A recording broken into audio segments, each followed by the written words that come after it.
Well, hey, everybody. Good to see you. Oh, my goodness. Here we are. We're going to jam on some multiple choice questions. By far, the most frequently asked question I get is, how do I get better at doing multiple choice questions? And so we're going to try to tackle it. I made a whole video on it. And the thing that I think a lot of y'all wanted was, show us some examples. I think I did one example in the video, but okay, so that's what we're going to do for the next, I think it'll take like 30, 45 minutes ish to work through some multiple choice for AP US history. And I would highly recommend that you stay, especially if you're struggling with multiple choice questions, stay and put in the time, do this with me, and it will drastically improve what you're doing with these. Because what I'm going to do is I'm going to show you how I would look at these, how I would interpret them, and then I'm going to try to give you some tricks to do them faster, because that's another question I get a lot is I think if I had like 10 minutes per question, I could probably get it right, but I'm under this tight time constraint, and I just can't do them quick enough. So I'm going to show you what I think is the best tip, the best strategy for doing these quickly. And so, yeah, it should be good. If you want to follow along with me, no, you don't. Well, I'm going to put them on the screen here. But if you want to look at these afterwards, I got these questions out of the official course and exam description published by the College Board. If you want to find that, you just search for APUSH CED, and it's the first hit. It's like a 300-page PDF, and then the exam is all the way down toward the end. So I didn't want anybody to think like I wanted to use official College Board written questions, because you never know, are the questions I'm using actually going to reflect what I'm going to see on the test? The answer here is absolutely. These are the same people wrote these that wrote the ones that are going to be on your exam. So give me 30 seconds to tell you a couple of things before we jump right in. The first is, if you have a lot of questions about your exam, I'm answering those questions every single day in my Instagram stories. You can follow me. It's at Heimler's History, or at Heimler's_history. Over on Instagram, and I'm getting hundreds of questions a day. I'm doing my best to answer them all, but I think they're helping a lot of people. Maybe they'll help you too. So Instagram at Heimler's_history. Also, if I can't answer all your questions, there's an incredible community over on my Discord server. You can find me over there and all of them, discord.gg/Heimler's History. I'm telling you, that is a magnificent place to be. And then finally, last announcement before we get started is I am having live review sessions right here on YouTube with you guys. We're just going to be blitzing through all the content the May 3rd, 4th, and 5th at 8 p.m., basically 8 to 9 p.m. And the exam is May 6th. So hopefully we'll get you ready. Okay, so that's all. If you're ready to get this party started, I am ready to get this party started. But I did get a request in the comments for a dad joke. So, I feel like we ought to start with one of those.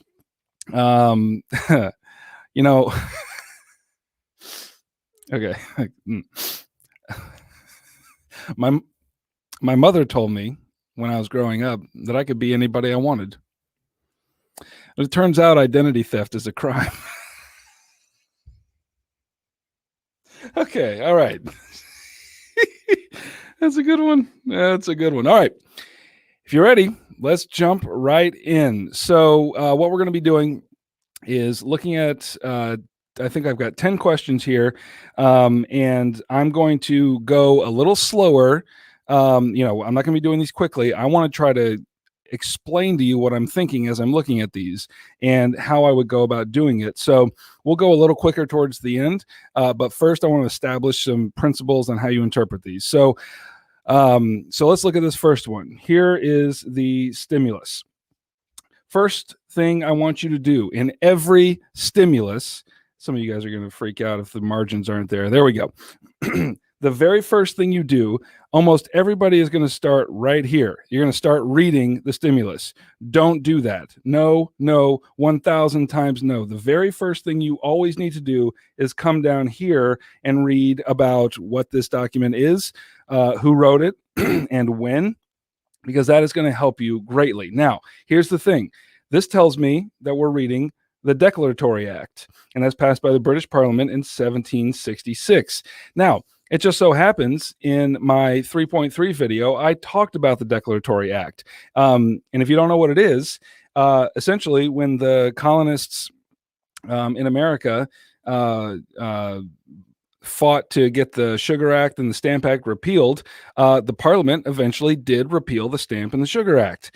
But the Declaratory Act was essentially the British Parliament saying, yeah, but we still have the right to pass any law that we want. Like, don't go thinking that you guys have any power over us. We're still going to pass any law that we want. So that's the Declaratory Act. Now, the thing is, if I know what that is, if I know what the Declaratory Act is, then I can either read this stimulus very quickly, or I actually, in this case, I don't have to read it at all, because as you're going to see, just knowing what the Declaratory Act is, I already know the answers to these questions. It's pretty astonishing. But let's suppose you don't know what it is. Anyway, hold on. Let me just say this for a second. That's my first and probably biggest tip for knowing, for doing these quickly. You have to know your content. If you know the content, these are going to go much faster for you. In fact, I asked a bunch of teachers, like, what is, I got a bunch of people asking me, how do you do these faster? And by far, the most frequent response was, you just have to know the material. If you know the material really well, they're like firmly seated in your brain folds, you're going to do these much, much faster and with a lot more confidence. So let's go back to this question and actually read the stimulus, just for poops and giggles. It says, may it please your most excellent majesty that it may be declared in this present parliament assembled and by the authority of the same that the said colonies and plantations in America have been, are, and of right ought to be subordinate unto and dependent upon the imperial crown and Parliament of Great Britain, and they of right ought to have full power and authority to make laws and statutes of sufficient force and validity to bind the colonies and people of America, subjects to the Crown of Great Britain, in all cases whatsoever. Okay, so all this is saying is, regardless of whatever else is going on with the Sugar Act and the Stamp Act, the American colonies are subservient under law to the British Parliament and the Crown. Okay, so let's look at this first question. Which of the following contributed most directly to the enactment of the law in the excerpt? Okay, now stop for a second again. I want to draw your attention to something. This is going to be a theme throughout this whole stream. This phrase right here, most directly. Which of the following contributed most directly to the enactment of the law in the excerpt? Now, I'll come back to that in a second. I just wanted to draw your attention to it. So, let's look at the answers. A, the increasing divergence between colonial and British culture in the 1700s. B, debates over how Britain's colonies should bear the cost of the 7 Years' War, or the French and Indian War. C, the drafting of a Declaration of Independence for Britain's colonies in North America. And D, conflicts between colonists and British Army leaders over recognizing Native American sovereignty. Now, the first thing we need to do, if you have no idea, we need to start by eliminating the wrong answers. And I'm going to show you how you know what those are. There's going to be two obviously wrong answers. There's going to be one that is kind of right, maybe right, and then there's going to be the absolute right answer. So let's get rid of the obviously wrong ones. So first of all, C is obviously wrong. Why? Because the Declaration of Independence was written not as a contribute. It's asking what contributed to the enactment of this law. The Declaration of Independence didn't contribute to it. The Declaration of Independence was an effect of the enactment of this law, right? First of all, this was in 1766. Declaration of Independence is in 1776. Yeah, you can read that. So clearly, this is not a cause of this law. It's an effect of this law. So that's number one, gone. D is also obviously wrong. Conflicts between the colonists and British Army leaders over recognizing Native American sovereignty. Now, that happened, but that was after the French and Indian War, and they're talking about the proclamation line, which has nothing to do with the Declaratory Act. So now we're left with A and B.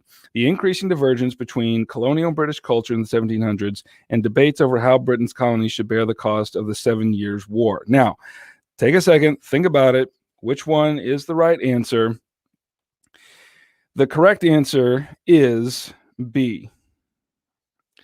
Now, I want to talk about A for a second before we talk about the right answer. This is what's known in, test writing world as a distractor.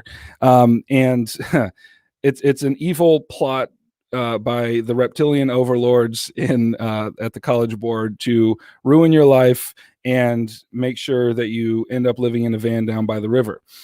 But you're not going to fall for this. But let me show you why this is considered a distractor. Because the increasing divergence between colonial and British culture in the 1700s, like if you know your material, that's correct. Like that actually did happen.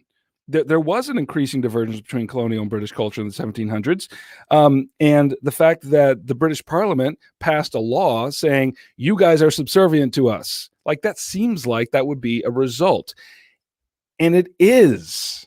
Like the diverging culture of the colonies and British crown did, in fact, lead to the passing of the Declaratory Act. But let's go back to that little phrase, most directly.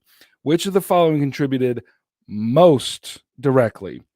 And that is how the colony should bear the cost of the French and Indian War, the 7 Years' War. So this was a phenomenon. A was a phenomenon that was going on for 50, 60 years before this stimulus was written. But the most immediate contribution was the raising of taxes over the French and Indian War. Okay, good. Let's move on. 2, the actions described in the excerpt most immediately led to. There it is again, most immediately.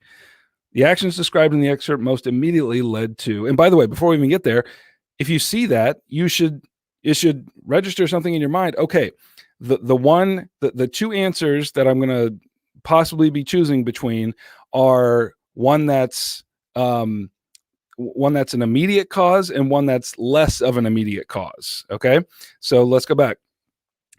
A, Parliament strengthening its approach to generating new tax revenue in the North American colonies. B, major, sometimes violent conflicts emerging between the various colonial regions. C, colonial convention to call for independence from Britain.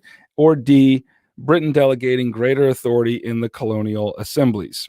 Now, let's eliminate the 2 wrong answers first. The first obviously wrong answer is D. Okay, now that's just not even true. Like, okay, we're talking about the Declaratory Act here. Britain's clamping down on the American colonies, and the answer is, the question is asking, what did the Declaratory Act most immediately lead to? Britain delegating greater authority to the colonial assemblies? Yeah, no, that's precisely the opposite of what it's saying in the stimulus.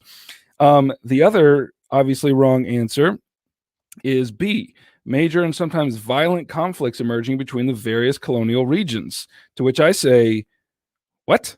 What is it? What are you even talking about? That the major violent conflicts between the various colonial regions, that's not even a thing. So now we're left with A and C. And by the way, if I know my material, I know that B and D are obviously wrong. Now, I'm going to be tempted to choose C here, and a colonial convention to call for the independence from Britain. However, remember, we're talking about most immediately. The Declaratory Act most immediately led to what? Is it the colonial convention to call for independence from Britain, or Parliament strengthening its approach to generating new tax revenue in the North American colonies? Let me ask you a question. Which one of these came first? Because we're trying to figure out what happened most immediately. Obviously, this one came first. This is true, but it is not the most immediate cause. Okay? We got a couple more questions on this stimulus, and then I'm going to look at some of your comments and see where we stand. and see if I can respond to some of them. Okay, which of the following was the American colonists' immediate response? There it is again. Like, they love this. Which of the following was the American colonists' immediate response to the attempts of the British Parliament to enforce the claims made in the excerpt? A, they acceded to Parliament's authority to regulate colonial commerce. And by the way, if you see a word like that and you're like, I have no idea what that means, don't freak out. Just try to get it from the context. They acceded to Parliament's authority to regulate colonial commerce. B, it means they just rolled over and let them do it.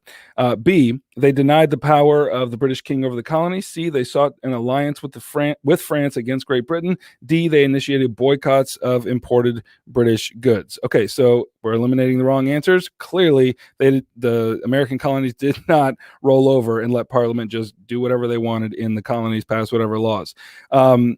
And clearly, it's also not C, because them seeking an alliance with France against Great Britain, that's happening outside the time period. That's a different time period. We're actually talking about the Revolutionary War here. That's when the alliance against Great Britain with France occurred. So that's outside the time period of the prompt.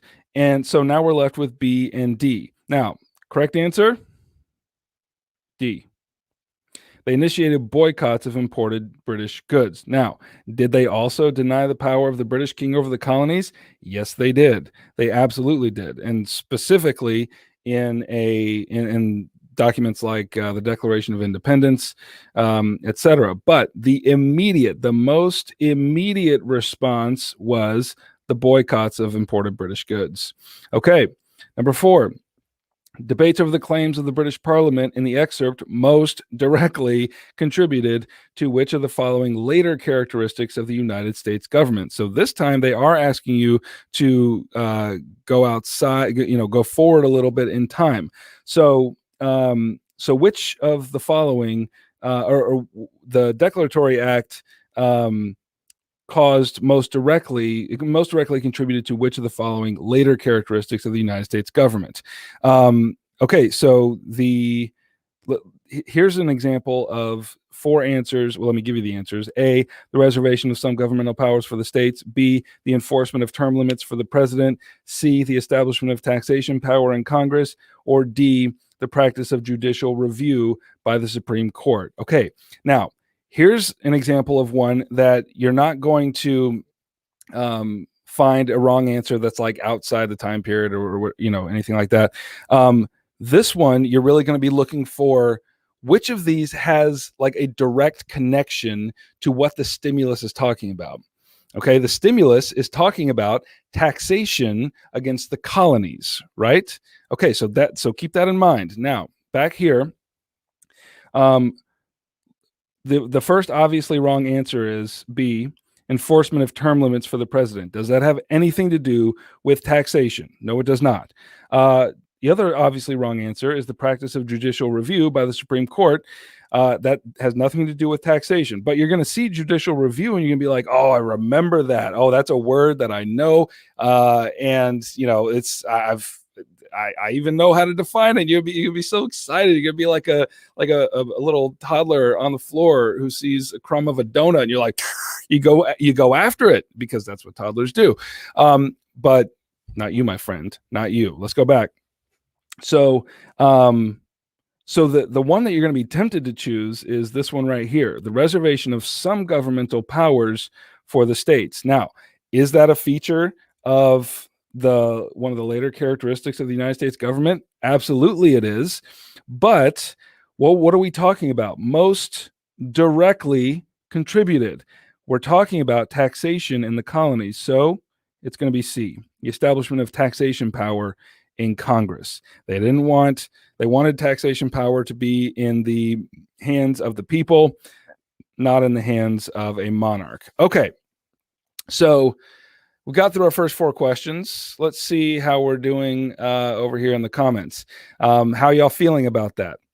Feeling good? Everyone said A. Yes, they did. Okay. We got some people getting messed up. So here's what I would suggest. Don't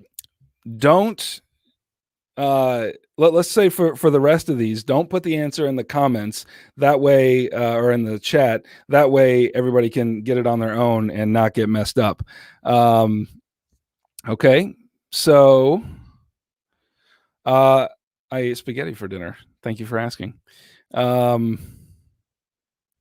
What else? Let's see. How is it C? Congress didn't have tax power initially. They only got them after the Confederation fell apart without it.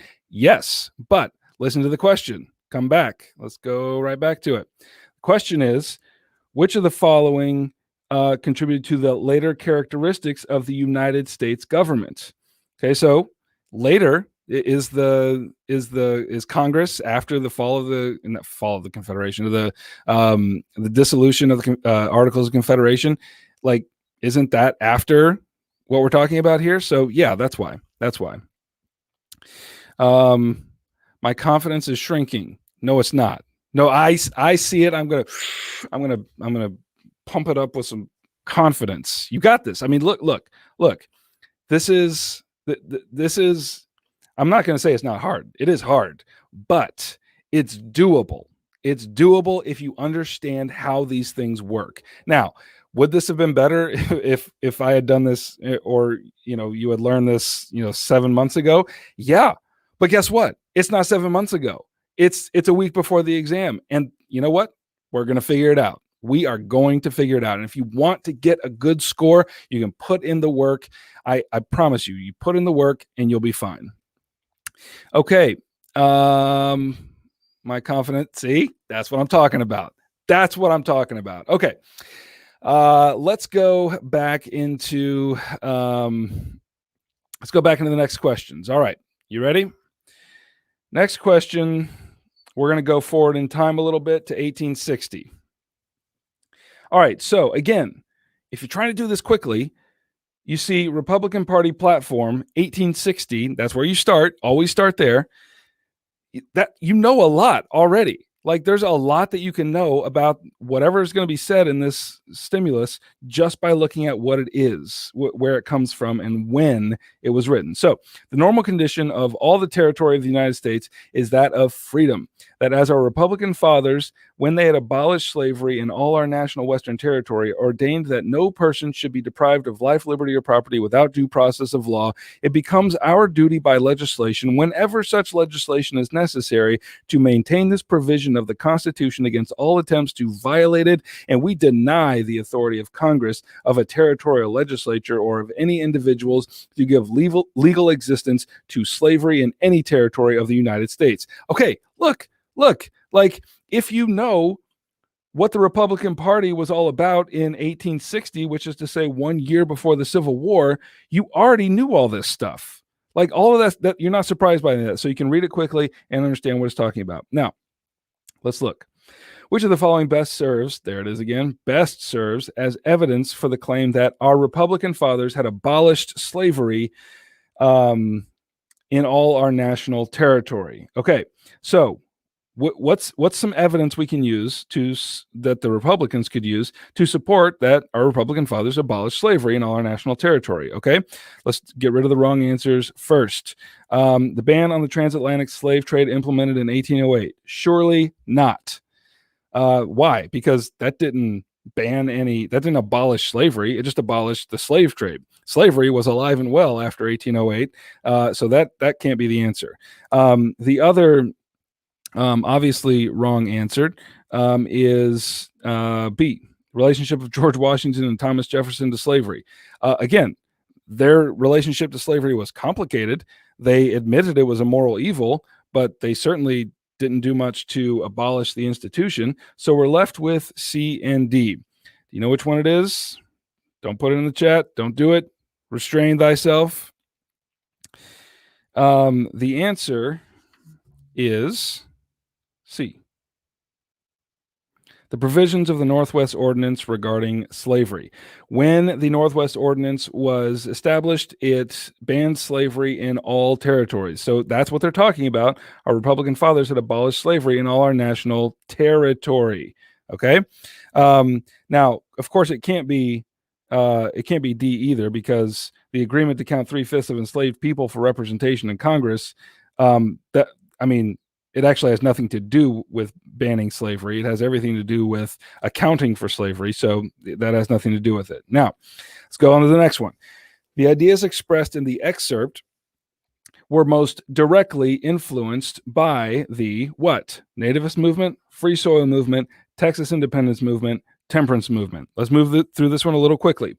First of all, it's not the nativist movement, because the nativist movement has, first of all, nativists would probably not be in favor of abolishing slavery, but nativism really doesn't have anything to do with slavery. It's more a reaction against immigration and immigrants coming into the country. So that one is not on the table. The other obviously wrong one is the temperance movement. That happens outside the time period.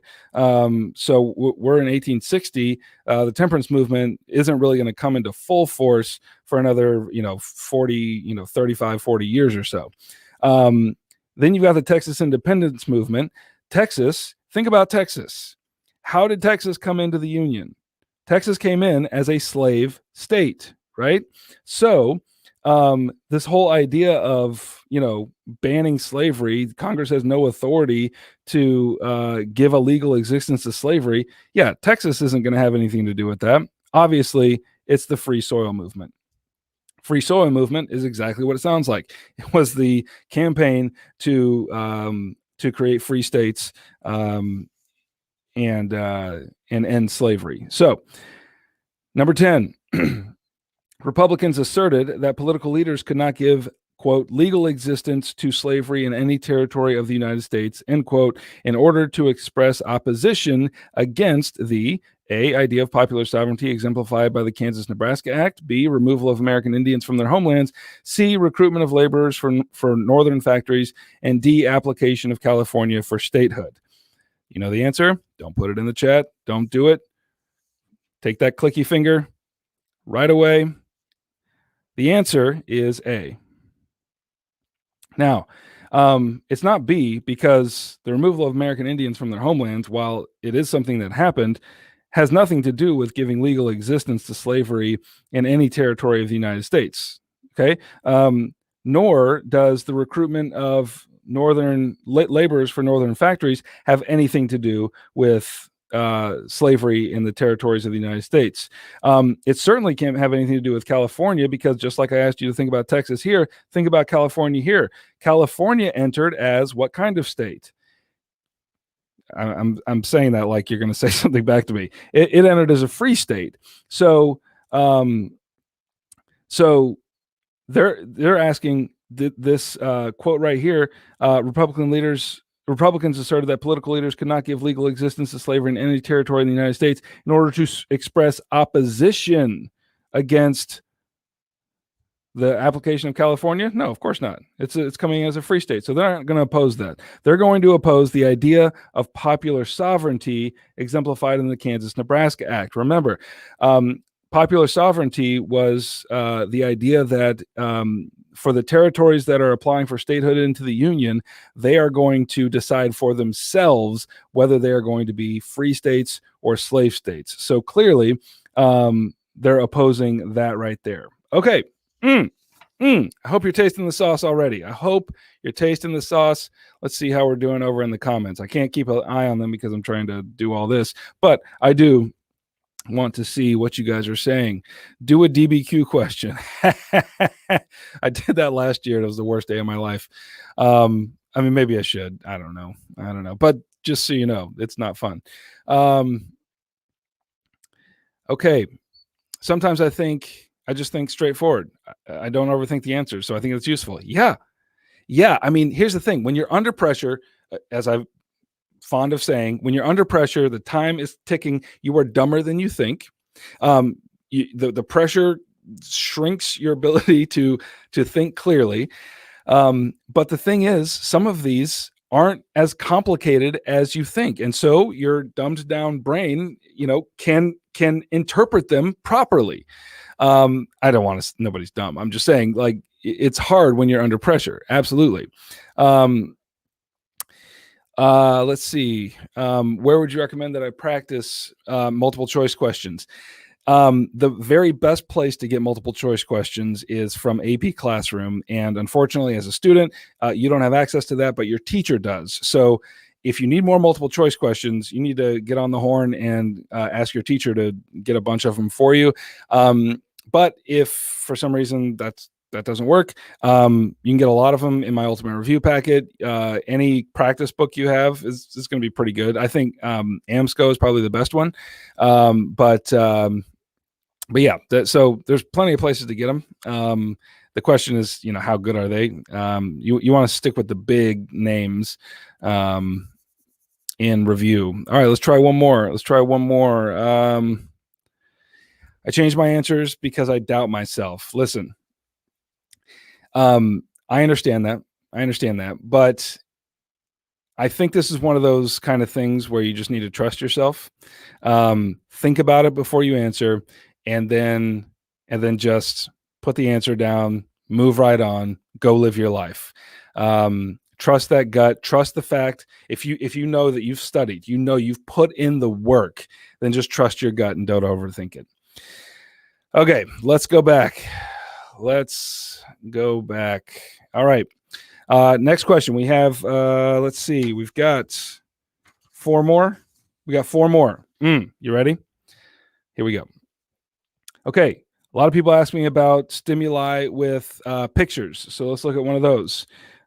First of all, I'm feeling like a new color here. Yeah, we need a red. Now, when you are looking at a picture, and you're trying to interpret it, this one's actually pretty easy. But if you're looking at like a political cartoon, you have no idea what to do with it. Here's here's one method with 2 parts. You need to look at it, and then you need to look through it. Okay. The way you look at it is like you just make observations. Like these are things you can put your finger on. So in this particular case, I'm just looking at it and I see 2 women and they are working on what appears to be a fuselage of an airplane. I see 1 white woman, I see 1 black woman, and I've just made my observations. Okay.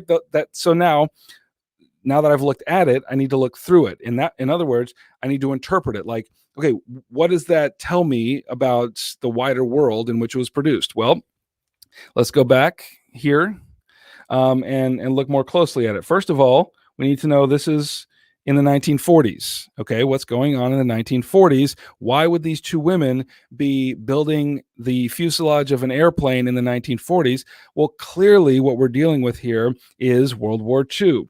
And so women had to go to work because all the men are off across the sea fighting. And so that's it. That's all I need to do to interpret this picture. I know everything I need to know about it now to answer some questions. So the image most directly, there it is again. Don't miss that. Don't miss it. The image most directly reflects which of the following developments during the early 1940s. So which development? A, wartime repression of civil liberties. B, the emergence of the United States as a world power. C, the limited access to consumer goods during wartime. Or D, the wartime mobilization of the United States society. Now, here's where I tell you that all of these things are, in fact, true. None of these are false statements. The question is, which of them most directly reflects the developments that you see in that picture? Now, my guess is you're going to be tempted to go right here and say wartime repression of civil liberties, because this picture is almost a little tricky because it doesn't just show women at work, it shows women of 2 different races at work. And so you're going to come down here and see civil liberties and you go, oh, that's it. It's about civil liberties. But it's not, because this is about repression of civil liberties. And clearly, there's no repression going on here. There was repression of civil liberties during the war, both world wars. But this is certainly not showing us anything of that nature. So definitely not that one. The emergence of the United States as a world power. Yeah, I mean, it does show the emergence of the United States as a world power, because World War II very much led to America emerging on the stage as the most powerful, in competition with the Soviet Union state in the world. So maybe it's this one. C, limited access to consumer goods during wartime. I mean, That's also true. That also happened, but that picture has nothing to do with the limited amount of consumer goods. We're actually dealing with military goods here. So it's definitely not that one. Or D, the wartime mobilization of the United States society. Okay, the answer is D, wartime mobilization of United States society. Now, why isn't it B? It's not B because this is like this is a much further off, larger consequence of what's going on in this picture. We're looking for what most directly reflects the developments, and what's the most immediate context of this. It's that men were gone, women had to go to work. So wartime mobilization of the United States society. Bam. All right, number 12. The image was most likely intended to promote A, popular support for federal civil rights legislation to end discrimination. B, the belief that women should have rights equal to those of men. C, the movement of women into jobs traditionally held by men. And D, access to union membership for all workers, regardless of race or gender. Now, the question is, what is this image like? What are the people who made this image and put it out into the world? What were they trying to promote? What were they trying to argue for? Was it popular support for federal civil rights legislation to end discrimination? No. I know you're going to think that, and they're tricky. They're tricky because they've got a white woman and a black woman working together, and it seems like that would promote federal civil rights legislation to end discrimination. But it's not that. Why? Because that's not going to happen for another, at the earliest, maybe 12 to 15 years, with, the overturning of Plessy versus Ferguson and Brown versus the Board of Education. So this is outside the time period right here, outside the period that we're considering. Is it B, belief that women should have equal rights to those of men? Do you think that's what this image was intended to promote? Well, no, not in the 1940s. And then D, access to union membership for all workers, regardless of race and gender. Well, no, it really doesn't have anything to do with what we're talking about there. The answer is C, the movement of women into jobs traditionally held by men. Like, yes, this image was intended to promote women going into work in jobs that were traditionally held by men. Men traditionally worked manufacturing jobs, and therefore they needed, because they were all gone, they needed women to work those jobs. So that's what it was for. Okay, we got two more. You feel it? Feeling good? All right, 13. Production activities like those depicted in the image most directly contributed to. There's your most directly again. I hope if you get nothing else out of this stream is to look for those words, because that is going to tell you the difference between the right answer and the kind of right answer. Production activities like those depicted in the image most directly contributed to A, calls to limit arms and naval destroyers for major world powers. B, critical wartime provisioning for the allies that led to victory. And C, efforts to rebuild Western Europe's post-war economy. D, concerns about the political influence of the military-industrial complex. Now, I'm not going to do anything on this one. I just want you to figure out the right answer. So which of these most directly contributed, the building that plane, women building that plane, what did that most directly contribute to? The answer is, wait for it, ready, B. Critical wartime provisioning for allies that led to victory. It was the entry of the United States into World War II and its incredible industrial capacity that led the allies to victory. And so that's what you're seeing. You're seeing them build airplanes. Now let's go back here. Calls to limit arms. Like, no. Nobody's calling anybody to limit arms and naval destroyers for the major world powers. In fact, what you're seeing is the increase of that production. Efforts to rebuild Western Europe's post-war economy. You're talking about the Marshall Plan there. No, that happened after the war. You could draw a long line of causation from them building that plane to the Marshall Plan, but remember, We're talking about most directly contributing. And then D, concerns about the political influence of the military-industrial complex. Again, that happens after the war is over. Okay, last question of the evening. In the 1950s, the activities of workers such as those depicted in the image would be most challenged by. Okay, so we've got women working on an airplane, women working in traditional male jobs.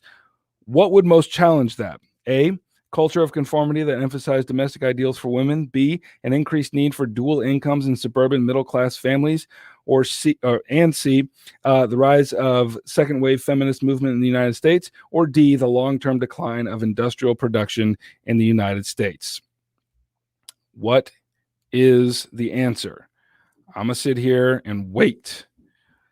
The answer, my darlings, is A. So, we're talking about the 1950s. Okay, so clearly it's not the second wave feminist movement. That's going to happen in the 1970s. Increased need for dual incomes in suburban middle-class families. No, that's not going to be the case, because in the 1950s, that's actually going to, in middle-class families, women are more likely to stay home than go to work. Long-term decline of industrial production. Oh, no, that all, it just increased from there. So yeah, it's absolutely the culture of conformity emphasizing domestic ideals for women. Oh my goodness. Okay. Now, this is a good question. Let me take a few minutes to field some of your questions. What should you do if you read the question, your brain just doesn't register, causing you to reread it over and over again? If you are taking the paper exam, then just skip it and come back to it. It could be, I know that feeling. So just skip it and come right back to it. If you're on the digital exam, you can't skip it. So I would say, just take a minute, like look around, like do whatever you have to do, and just do your best. Like that, it is, it's criminal that you can't go back and forth on questions, because I mean, there are some questions that just do that to you. So yeah, I hope you're taking the paper exam, and if not, that's okay. Some of the questions aren't going to register, but do know this, that you don't have to get anywhere near a perfect score on your multiple choice in order to earn a 5 on this exam. Like historically, you need to get somewhere between 72 to 76% right on the multiple choice in order to be, on track for a 5 before you go into the writing. So like, that's not bad. You missed like 12 or 13 and still be really good. So if one just doesn't register, it's like, okay, it's one of the 13. Yeah, whatever. Leave it. Okay. Let's keep going. Let's see. Be my APUSH teacher. I would. Actually, you probably wouldn't like me as an APUSH teacher. I can do this stuff pretty well, but your grades would be behind by like 3 weeks, and I would be not responding to your emails because those are things that I struggle with very greatly, and you would just be frustrated with me. So I'm glad we have this relationship and not the other one. Yeah, let's see what we got here. Is this going to be uploaded later? Yes, it is. It'll be right on my channel for you